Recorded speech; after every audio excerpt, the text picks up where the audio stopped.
Hello! I'm going to be doing a tiny flip through the books that I'm going to be using today, not as references, but as a reminder of where I'd like my painting to go. This first one is Imaginative Realism by James Gurney. It's one of the first art books I ever got. I love his use of imagination, how real things look, even though they are fictional, like this additional little buildings right here on top of the bridge. I'm going to use this one as a master study today as my warm-up drawing. He made a model and then painted the model he made. Here's Ian Fennelly again in his lovely work. I used his work as inspiration in another video. And he's back today.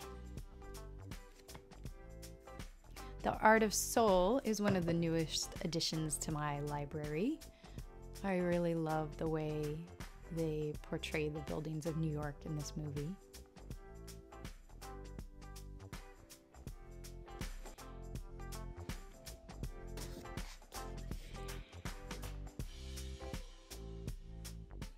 Sketch Now, Think Later by Mike Yoshiaki is a nice book on sketching quickly, keeping things loose. So this is how I have my area set up today. I have 4 different books. I can look at other stuff right here if I need to. As always, thanks very much for watching. Have a great week. See you next week.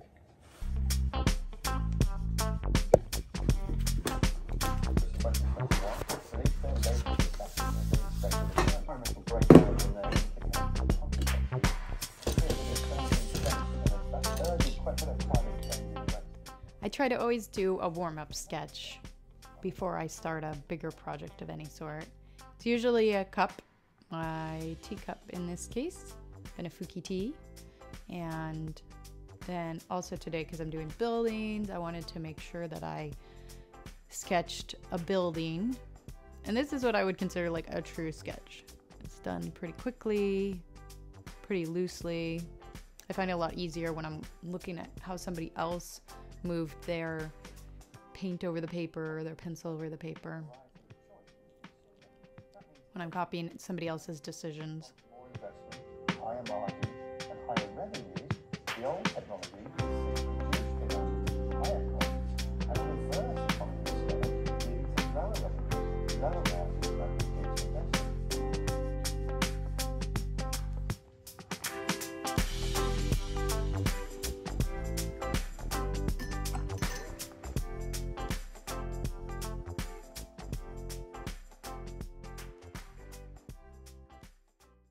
Starter sketch, you know, these sketches that take me seconds, I love.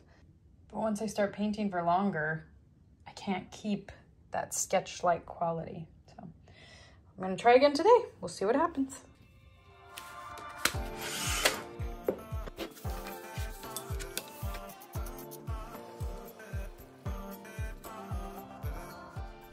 It was an erasing kind of day. And I left that in because I appreciate when other artists share their struggles. The reference images that I used were from Google, and I couldn't decide which angle to use.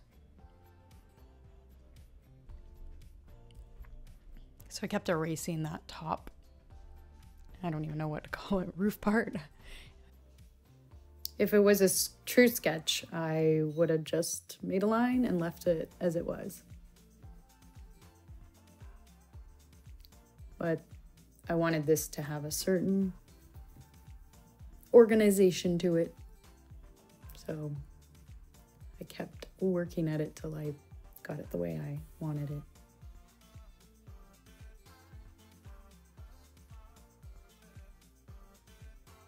At first, I tried to have the clouds I tried to paint around the clouds. And then at a certain point, I realized I think I'd rather just pull them out. Unfortunately, the paper that I'm using doesn't do well with lifting. Also, I mixed two different blues, and phthalo blue was one of them, and phthalo blue doesn't always lift great. Which I hadn't painted skies in a while, and I completely forgot.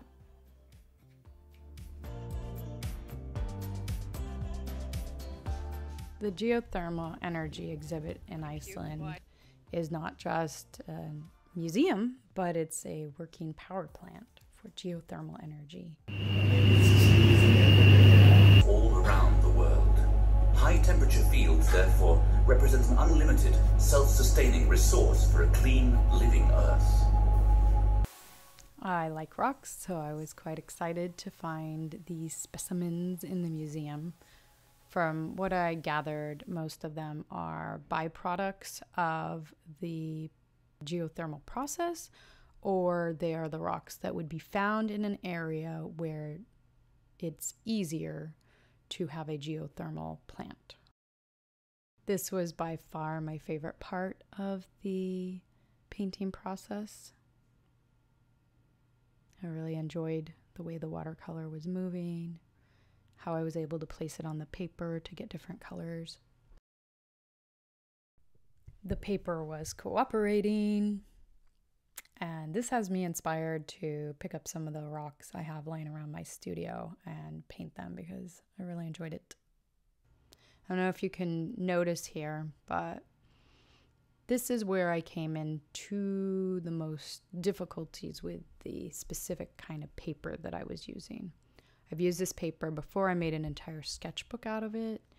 I made a sketchbook about my lockdown experience, and if I ever make a video about it, I will link it here. And the paper that I used is the same as this one, and it's probably best for mixed media, not watercolor, because it completely just absorbs the color, and mixing isn't always a possibility. So on the rock and on that orange building that you see, I was able to put the color down quick enough, but on the orange rocks in the corner that I'm covering up at the moment, I didn't move quick enough. And good watercolor paper shouldn't require you to move super quickly, in my opinion. I was okay with using it because I considered this to be more of a sketch. I did want it to have a certain layout and a certain look, but I didn't mind if there were lots of errors.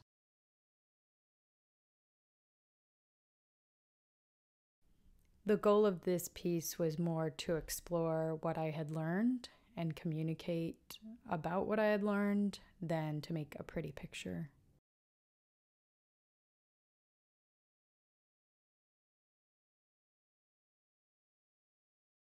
So the paper fit my goals despite the fact that it is not necessarily ideal paper for watercolor. And I wasn't using any media other than watercolor. So this was definitely not really much of a mixed media piece unless you count the pen, which I guess technically this is mixed media. So this was super fun to do with the pen. I really enjoyed all these pipes, and it really brought back the experience for me when standing there, how loud it was and the smell. It did not smell inside this room where we were able to look at I don't even know what to call those. I know that I know one of them is a low pressure system, whatever that means, which I assume there's a high pressure system somewhere. It was at this point in the process where I realized that the colors weren't going in the color direction that I was hoping. I was just, as usual, copying what I was seeing and not necessarily putting my preferences there. So I started being more mindful of how I wanted the overall color palette to turn out.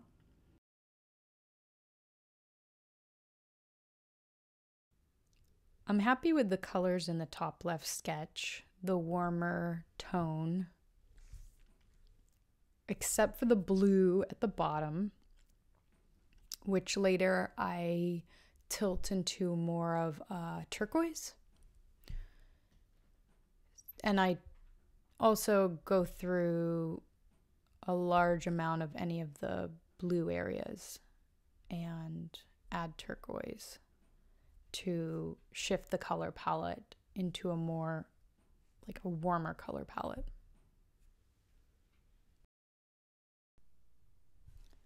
The color that I'm using right here, I don't remember the name of it, but it's a very mineral-based color. And so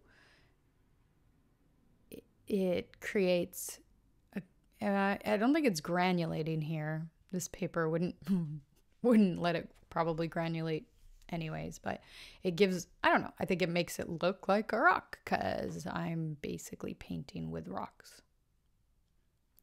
So, nice serendipitous moment there.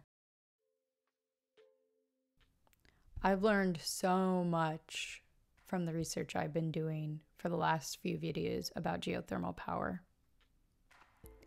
It's honestly really amazing. I always was interested in it prior to visiting a geothermal plant in Iceland, but I had no idea that the United States was the top producer of geothermal energy. The top producers are United States, Indonesia, Philippines, Turkey, New Zealand, Mexico, Italy, Kenya, and Iceland comes in number 9, Japan comes in number 10. But even though it's number 9, the reason why it's so significant is that it produces 85% of the power geothermally that is used in homes and businesses.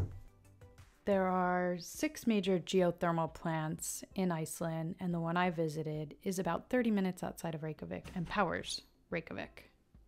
The reason why Iceland is able to create so much of their electricity through geothermal power is that their whole country is on a continental divide. Whereas in the US, only the west side is appropriate for the cheapest kind of geothermal power.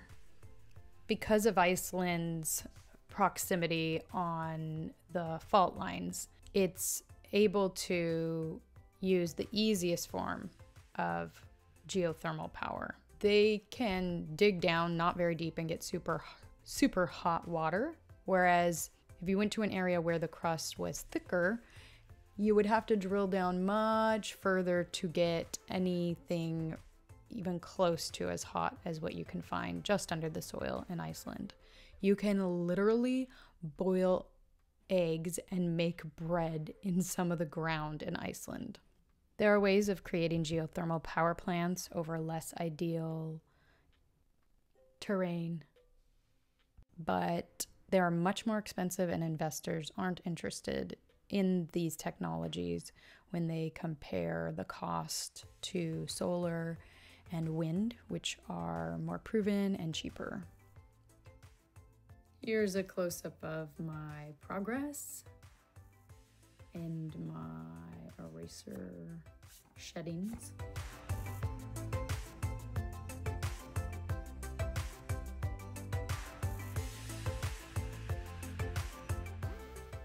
I'm working here to build up the contrast, to darken some areas, and the pen work. So fun to put in the details. Now, I went to the power plant almost 8 months ago, so I don't really remember so much of what I learned at the museum. It says turbine generator and cooling tower. Now, the turbine, I kind of understand what that is.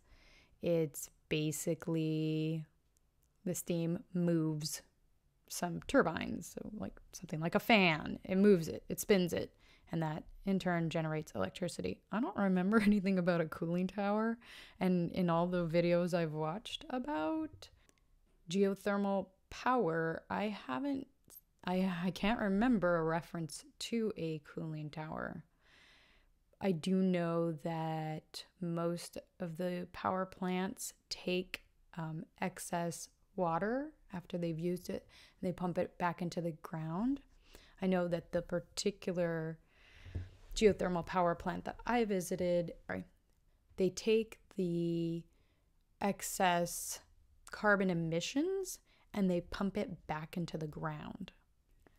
Maybe you would call that a cooling tower. I'm not really sure.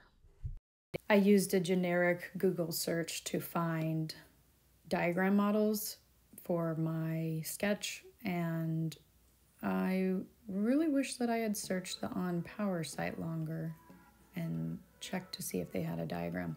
I did not have any of my own footage of a diagram that made any sense to me. I have some video footage, but there's a lot going on in these videos, and I wanted a simpler explanation to work off of.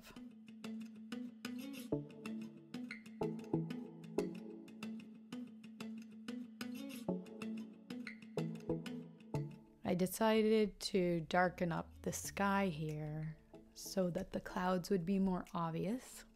The clouds are still blue tinged, but I actually like the way it turned out. It's very colorful.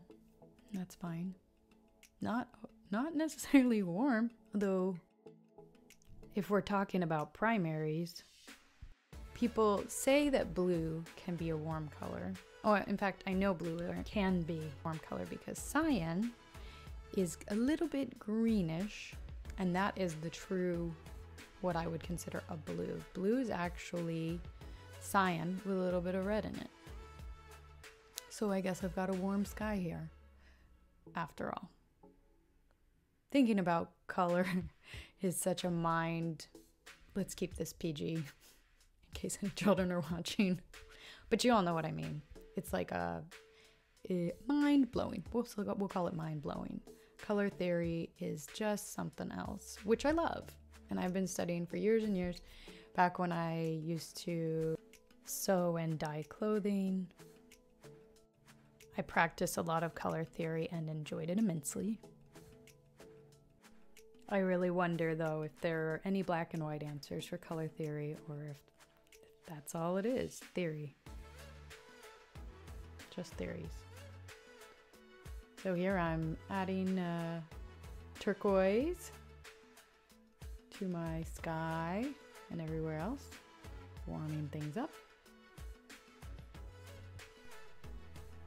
I especially like the way the turquoise looks in the shadows on the yellow rock.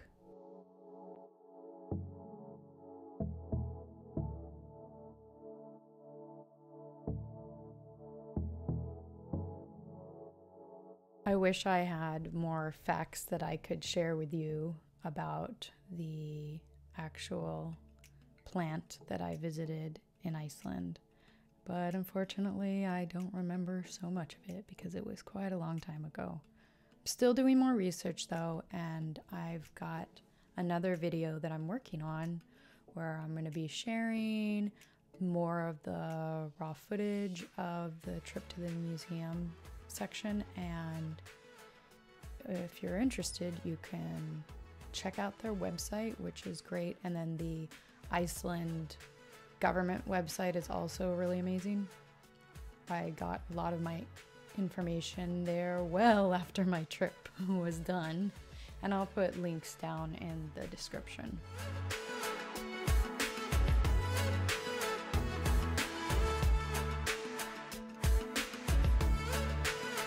Thank you for joining me on a very sciencey nature journal. There's so much more that I wanted to include, but you know, the page is only so big. One of the cool things is that shortly after I visited the geothermal plant, they set up, oh gosh, what are they called? These carbon suckers. What are they? I don't know if they were a carbon tree or a carbon, but basically it sucks carbon out of the atmosphere and disposes of it, which is a fantastic way to recover some of the carbon that has been pushed into the atmosphere. And I will also leave a link in the description talking more about this amazing new technology that is being implemented in Iceland.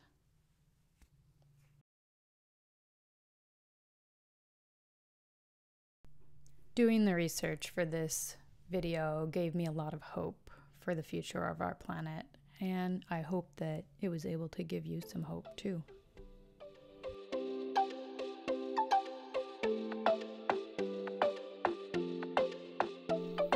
The minute that I saw you, I was gone. Ringing from my head into my bones.